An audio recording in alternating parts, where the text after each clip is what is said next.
I feel like it's been a while since I did a manga review of Mushoku Tensei, and well, here we are. Another review of Mushoku Tensei, Volume 7. Um, like I said, I keep saying this, but the covers, they just keep getting better. I gotta really appreciate the artist on this, how he keeps having a better job with the art and the story. It does get better over time. It really does. And not just the covers, but the designs, the emotional traits, even how he perceives the characters within the story. It's amazing. And this one is probably the most unique one because it's all whites and pink, and it represents the two familiar characters, Mother Zenith and Sister Norn. The mother-daughter similarities. The only difference they really have with each other is their eye color. That's only because they have the eye color of their father, which is Paul Grey Rat and stuff. This is probably the most emotional one so far.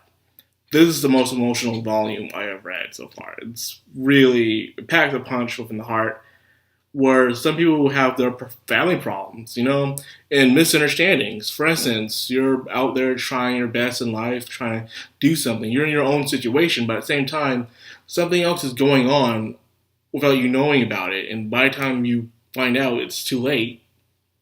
And the person who has high hopes in you blames you for it. And you do feel bad about it, but at the same time, you are going through your own stuff.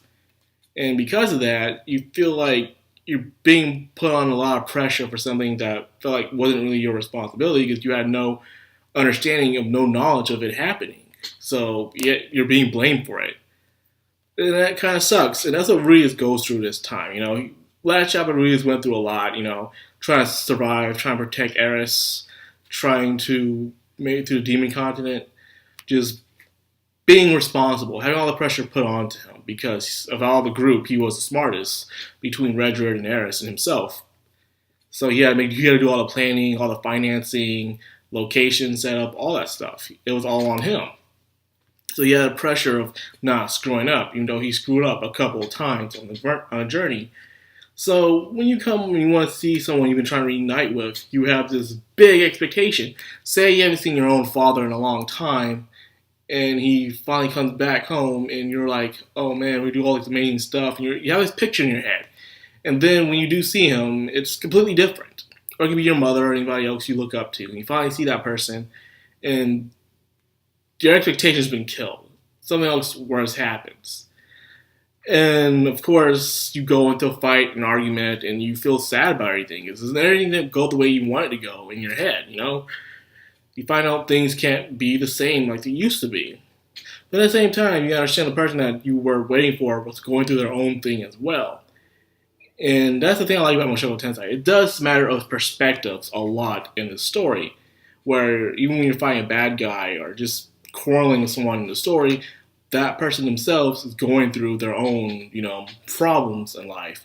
So when two people with their own problems in life clash without any sort of communication, things don't go well.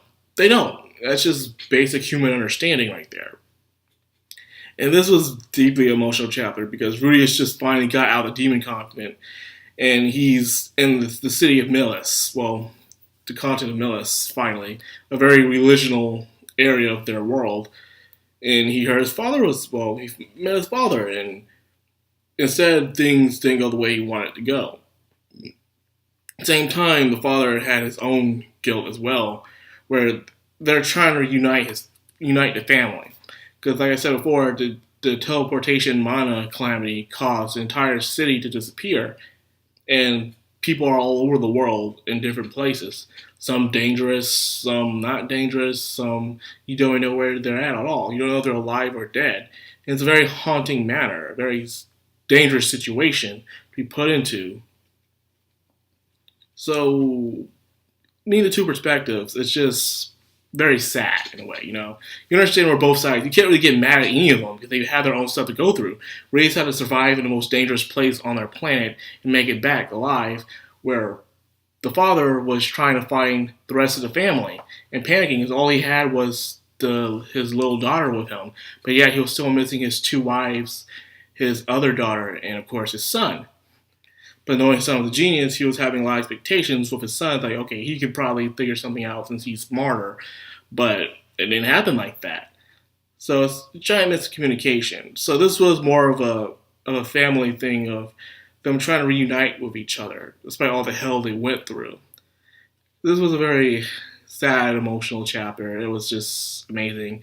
Of course, there was some side content with Roxy, everyone's favorite loli demon, and how she reunites with her parents and stuff, and how she had a change of course, where she was just trying to find Rudius, but now she's trying to find the rest of the family. She knows Rudius is safe now, so there's no point for her to find Rudius. She knows he's in good hands. So I might as well find those who are in need of her assistance, such as the wives and the little daughter. Okay. So Paul's been found, Norm's been found. All that's left really is the two moms and little Aisha, the youngest daughter. And finally, for the side story, no manga side stories really, but it was pretty much about Paul and his experience, how he was on a date with Zenith and stuff through the market, and how he was telling stories with little Norn, trying to keep her calm, in this very alarming situation, how Paul himself was going through a lot on his mind, how he was trying to remain calm, but yet he became a heavy drinker. So, like I said before, this was probably one of the best volumes, one of the best volumes when it comes to emotional impact. Because, damn, it was just a roller coaster of freaking emotions. And I gotta say, a beautiful volume, well made. I have one volume left when it comes to Mushoku Tensei, and that's volume 8. Japan's already on volume 10 in Mushoku Tensei, and we're freaking waiting on volume 9. Like, come on, man. Come on. And then, of course, Roxy Gets Serious does come out near the end of the month of April, so I can't wait for that. And there's been no news of the anime so far, no news, which I expected. But however, there's been this a lot of deals going on. For instance, the digital version of the light novel, Volume 1, finally released into America digitally. So I'm like, I don't care. And people are like, why would you just get it digitally? Then you review it now. I'm like, no. If I'm going to get anything, it's going to have to be through. I have to feel it, okay? If I want some digitally, I already have the web novels. I already downloaded all the web novels on digital. If I want to read it digitally, I just go straight to the web novels. And plus, I don't have to do it through a certain app in order to even activate those novels. First place, I did do it digitally by that. So I'm like, no, thank you. I would have to wait another freaking month. I have to wait another goddamn month, man. Everyone else is already reviewing. I was on Twitter and stuff, following it, and people are reviewing it. Most of the people already gave it 5 out of 5 and 4 out of 5s and stuff like that. So it's been good. And also, I believe there's a chapter coming out this month as well, by the 18th through 20th. And I heard that translations are already underway, so I can't wait for that. Besides that, not much been really going on besides everyone's been excited about the confirmation of the anime, and people have been doing a lot more fan art. The wiki site's been still under construction, so they're trying to improve on the wiki site so people who do watch the anime and they want to know more about it can go to the wiki site. I'm like, it's about time to fix it. But it's still underway. It can use some more fixings. Other than that, it's just everyone's excited. And this is the only time I'm ever on Twitter is to follow any more confirmation about the anime. But other than that, nothing else has been going on. But like I said before, if anything does happen, I will let you guys know. But that is it. But only to know that is for you to stay tuned by comment, and subscribing. And of course, bell notifications on. So anytime I do anything Mushoku Tensei related, I will let you guys know immediately by the time I get to it. But other than that, it's just been, it's been calm. It's been calm. It's just been more of a giant promotion for the first volume so far this month. And that's all that's been going on. So, and plus I will be reviewing Roxy Gets Serious when I come back. I already have my pre-order for Roxy Gets Serious as well.